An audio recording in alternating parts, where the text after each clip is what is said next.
Hey, welcome to Grant's Interest Rate Observer of the Air. I'm Jim Grant, and with me today, as always, is our deputy editor, the fabulous Evan Lorenz, Phil Grant, who edits Must Be Read, Almost Daily Grants, which comes out on an almost daily basis, and of course, Eric Whitehead at the controls. Now, gentlemen, today we have some business. We're going to talk at length to Victor Shi, who is a professor who professes, among other things, that China is a big, fat, ugly Ponzi scheme. I'm paraphrasing our president during the campaign. Before we get down to China, Ponziism and the like, I have something to say about Steinhoff. Steinhoff, as you all know by now, is a South Africa-based household products company that has got itself in a pickle. Its CEO has just quit. Their financial irregularities, supposedly, is being investigated, is Steinhoff, by the investigatory body of the South African government, as well, apparently, as by European authorities. The thing is about Steinhoff is that it's got an issue of bonds outstanding, and a part of that issue is in the possession of none other than Mario Draghi himself. Now, I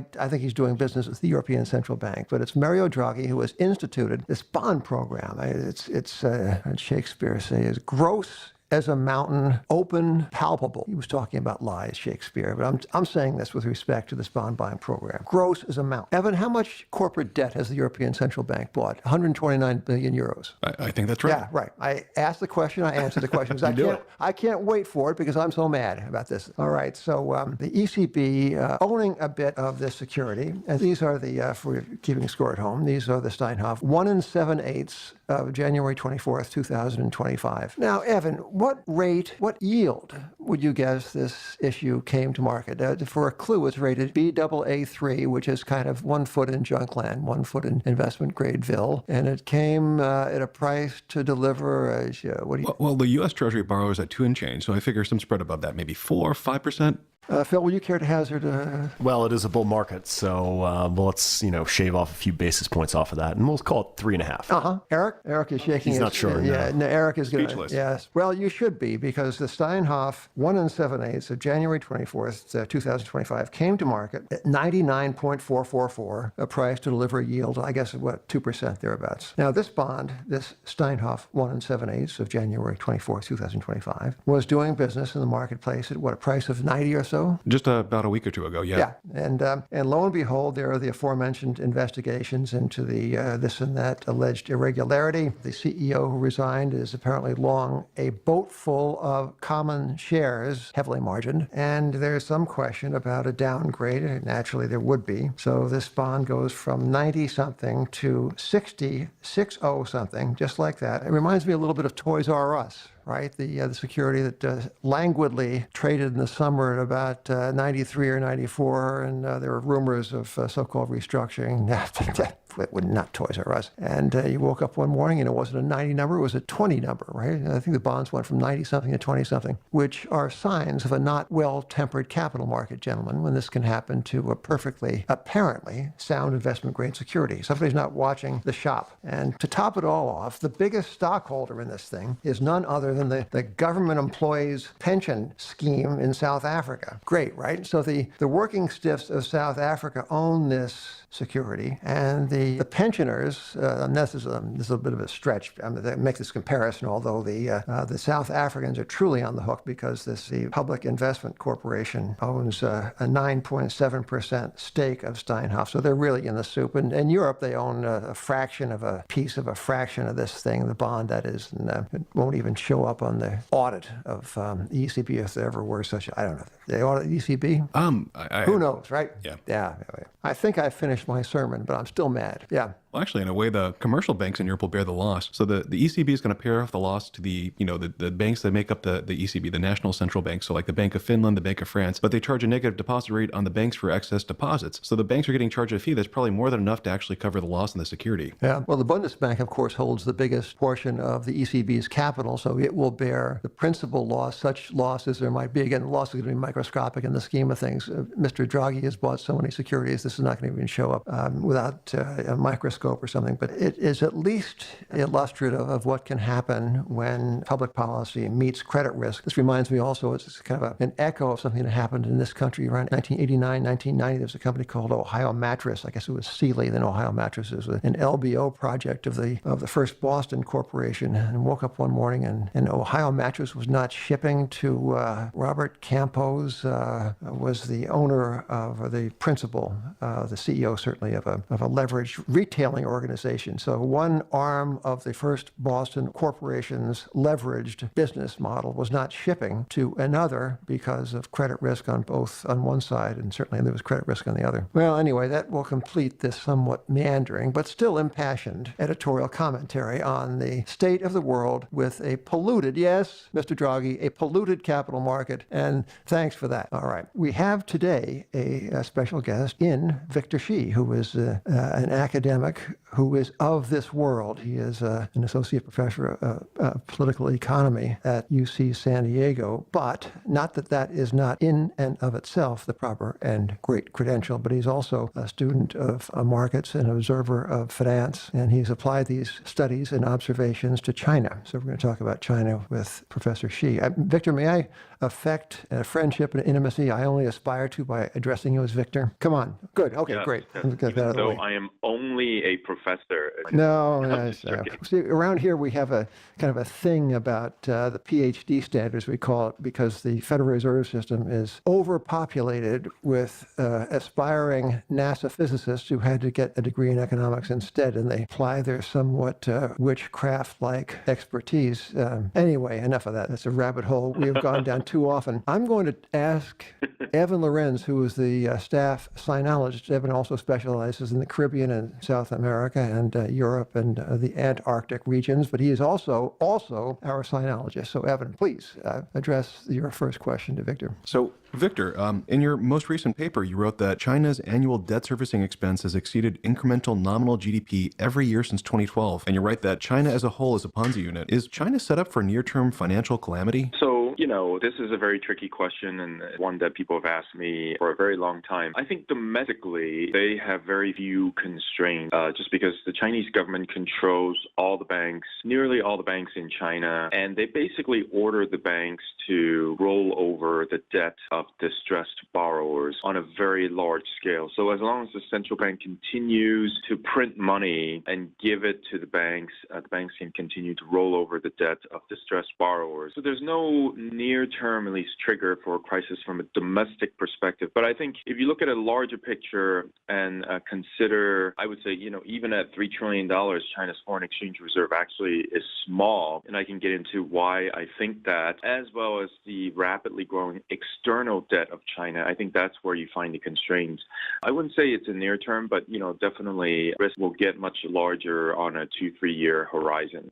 This episode of the Grants Podcast is brought to you by Morty, M-O-R-T-Y, the newest and smartest way to get a home mortgage. So if you ever bought a home, you know full well how onerous and annoying the mortgage process can be. Painful, time-consuming, phone call intensive, lawyer intensive, not to be experienced. You don't have to. You don't have to. Morty can make it fast and easy. Not only simplifies the process, but they help you find the smartest mortgage that's right for you. Just input your information into Morty's secure website, and less time than it takes to hear this ad, you can shop qualified rates from different lenders. So you can get real loan options in minutes without ever being called or sold by a mortgage broker. You can shop for loans from different lenders, automatically generate a pre-approval letter online for you in minutes, help you speed up the home buying process, and talk confidently to realtors and sellers. So Morty wants to save you money. No commission salespeople, so their experts exist solely to give you the best deal possible. They've got a good customer service team, too, to answer your questions. So whether you're a first-time home buyer or looking to refinance or buying an investment property, head on over to trymorty.com/grant to get started today. That's TryMorty, TryMorty, TryMorty.com/grant. So Morty Inc. is a licensed mortgage broker, equal housing lender, license number 1429243.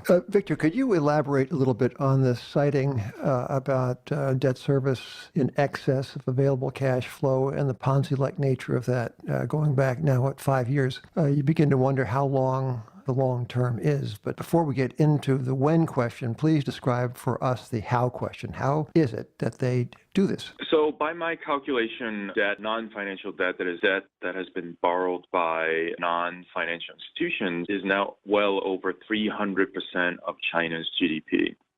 So at a time when rates are rising, and by the way, the PBOC has increased interest rate recently because they are so afraid of capital flight, mainly because they're so afraid of capital flight, but also because they want to sort of give the shadow banking industry a hard time to some extent, then the interest servicing costs of the debtors also has increased quite dramatically. So, you just take a easy round number, and I do it obviously in the paper in a much more careful way, but, let's say if interest rates were 6% today, roughly where it is, at 300% of GDP, that when you have debt that's 300% of GDP, just servicing the interest is 18% of nominal GDP. And this is, of course, happening at a time when nominal GDP is growing at best at 10%. Real GDP is growing at like 6%, 6.5%, but China has inflation, obviously. In reality, actually, the interest rates, the average weighted interest rates of all non-financial debt in China, I forgot what it is in the paper, but it's higher, probably close to the 7%.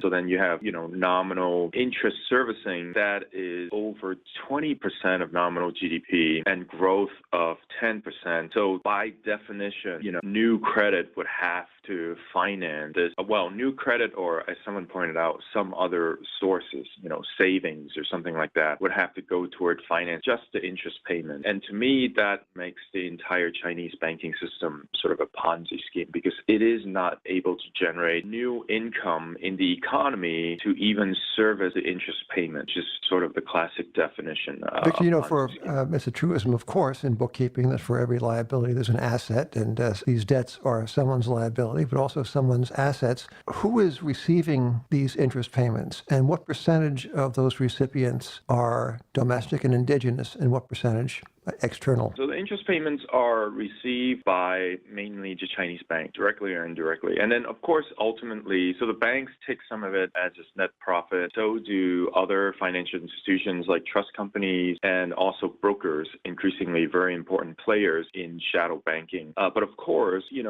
because of 30 years of reform, there is now a very wealthy class of investors in China. And the way that savings are distributed in China is very uneven. Like much of the rest of the world, you have 5 to 10% of population that basically has 40 to 60% of all saving China, and they are investing very aggressively, not just in real estate, which is the one that people talk about, but also in a lot of domestic financial products. So in a sense, the higher rate, and someone was telling me this in China, the higher rates in China is really aimed, and also capital control, obviously, are really aimed at being the money of this wealthy class of investors whose net worth is, in the tens of trillions of dollars, to keep their money in China to prevent them from moving the money overseas, because obviously if they were to move their money overseas, I think China would be in big trouble. So I think households, obviously, and also to some extent cash-rich corporations, like some of these IT companies that have raised a lot of money from investors, they are the recipients of this. Well, Victor, wouldn't the Chinese say, if they were here to say it, that we owe it to ourselves? That is true in some sense. Well, how much of the debt is owed externally? Wealthy. You have that figure, Victor? Yeah, so it's around $2 trillion. So as a share of total debt in China, which is some large amount, tens of trillions of dollars, it's not big. And people point that out to me a lot, but as a share of all EM, emerging market debt, it's very big. So the amount that China owes to the rest of the world is larger than the combination of Brazil, Russian, Indian external debt, right? So China is a major and massive borrower from the rest of the world. So that is I would say that's a big weakness. I mean, the other big weakness is that, as you guys know more than anyone probably, currency is a liability to the central bank. And China has been increasing its money supply very, very aggressively the past 30 years, really, partly to help growth, but then partly to create a lot of assets, inflate a lot of asset prices to entice this emerging class of wealthy investors to keep the money in China. But if you keep on inflating assets, naturally, this wealthy class of investors will naturally want to diversify some of their money out of China. And increasingly, this natural diversification in itself will cause a lot of capital flight. And then ultimately, if they were to lose confidence in asset prices in China, they're going to want to massively move the money out of China. And I think that is because currency is a liability, that liability is owed to domestic people in China mainly, but it doesn't mean that they don't have an option Victor, of moving their money out of China. So do you see the exchange rate as the biggest risk to China right now? And again, because you pointed out China's... I do, yeah. It's capital flight, right? So it's not, the exchange rate is this weird thing where China is trying to do everything at once because, obviously China can slow down capital flight if it were to devalue its currency, but it doesn't want to do that because, they're afraid that if they were to devalue the currency, it's going to trigger even more capital flight. And then the other thing is that they don't want their nominal GDP in dollar terms to collapse because the leadership wants the Chinese economy to be worth more than the U.S. economy in the near future in nominal terms for this kind of national glory reason. So I think capital flight and exchange rate indeed are big risks in China. What could precipitate capital flight? And just to go over it, China really has cracked down on capital controls in the last year and a half. So what could actually be the trigger for money to flee China? And could the party actually control it? Because they really have clamped down on a lot of the ways that money has left the country in the last 2 years. They have, especially the upper middle class now has a very hard time money overseas. But again, I think the weakness is that wealth is very, very concentrated in China. So even if the upper middle class is having a hard time to move money overseas, I think the super wealthy people who are sitting on trillions of dollars of assets can move money out of China if they wanted to. But recently, because the weak dollar and, higher rate within China, at least according to, I don't know that many billionaires in China, but I do know a couple who are related to billionaires in China. And they've told me that actually the weak dollar and also increasing yields of financial products in China have been the main reasons why they have kept the money in China. But if they were to lose faith in that return, then, or, of course, if returns were to get very attractive outside of China, which is a potential. We can talk about the Fed and the potential for multiple rate hikes next year, then that could trigger another round of capital flight. And before people say that, wow, this happened to China already. They lost $1 trillion. They didn't even blink an eye. I would argue that losing $1 trillion was a very big deal for China because in reality, the foreign exchange reserve is not $3 trillion. It's a lot lower than that. So they're truly liquid. So if they were to lose another even $500 billion, then I think they would have some very difficult choices. Victor, it seems like to us that China was slowing down in kind of late 15 and early 16, and that the party knew that there was going to be the 19th National Congress this year, and we saw kind of lending pick up in 16 and into 17. We saw house prices appreciate. We saw activity accelerate. And a lot of people think that Xi Jinping engineered an economic rebound to put his best foot forward in front of the Congress. Was he able to actually do that? And if so, what does that actually mean for 2018 and 2019 if he's pulled forward demand from those years? He indeed was able to do that, and his technocrats deliberately engineered an economic rebound. How did they do that? I don't think it was that difficult. They did a couple things simultaneously. One is they did begin to crack down on shadow banking and also on the rapidly rising property prices. So they initiated economic growth or accelerated economic growth by relaxing housing policies first in 2015 and increasing the pace of infrastructure investment, both of which, by the way, are financed by debt. So property sales, they relaxed the policies, but then one of the things that they relaxed was mortgages. They lowered down payments in some cases in late 2014, early 2015. So that got things going. But then housing prices were rising so fast fast by the late 2015. So in 2016, they began to crack down on that by, increasing down payment requirements and having like buying restrictions in certain cities, and also some measures to crack down on shadow banking, which is growing very, very fast. So they wanted to engineer. So my friends who was planning this for Xi Jinping actually in China, they wanted a perfect balance of growth of the so-called real economy, which in China means debt finance investment, but then not so rapid growth of financial asset price, stock market, like rapid growth in shadow banking, outstanding shadow bank debt. So they engineered that. This episode of Grant's Interest Rate Observer of the Air is sponsored by eFinancial Careers, the world's leading financial services career website. So discover career-changing opportunities across the industry from leading brands to niche firms. So why not take the hard work out of job hunting? Just register today and let the recruiters find you. So, create your own profile, create alerts, upload your resume and cover letter to apply for jobs as they are presented on the web. And so check out the site at efinancialcareers.com. That's efinancialcareers.com.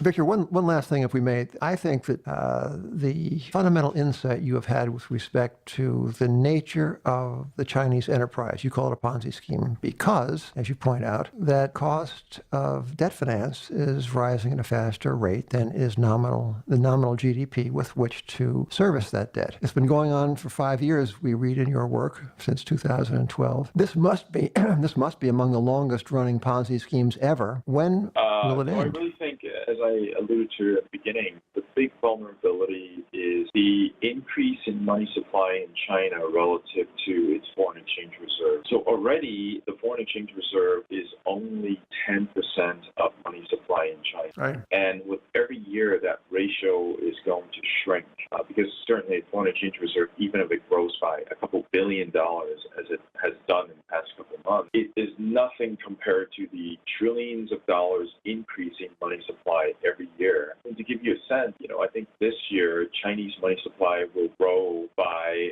$2.5 trillion in a single year, right? So it's massive. Because the financial system is so massive, because they've tried for so many years to roll over so much debt, the money supply is just massively increasing. And it ends up in the hands of people, right? These very wealthy oligarchs, and they're not stupid, and also they're not powerless. So they're going to want to move their money overseas. They constantly want to do that. So the pressure of capital outflow is really not going to stop. And if you have even relatively minor shocks in relative terms, U.S. and China, or even if it's temporary episode of political panic about what's happening in China, you could see this pretty big wave of outflows, and then China may be forced into a situation of contemplating valuation currency, which then could trigger even more outflows, and ultimately, what people have been anticipating for many years, which is a massive asset price depreciation, which of course will have massive implications for the financial system, because the underlying collateral for much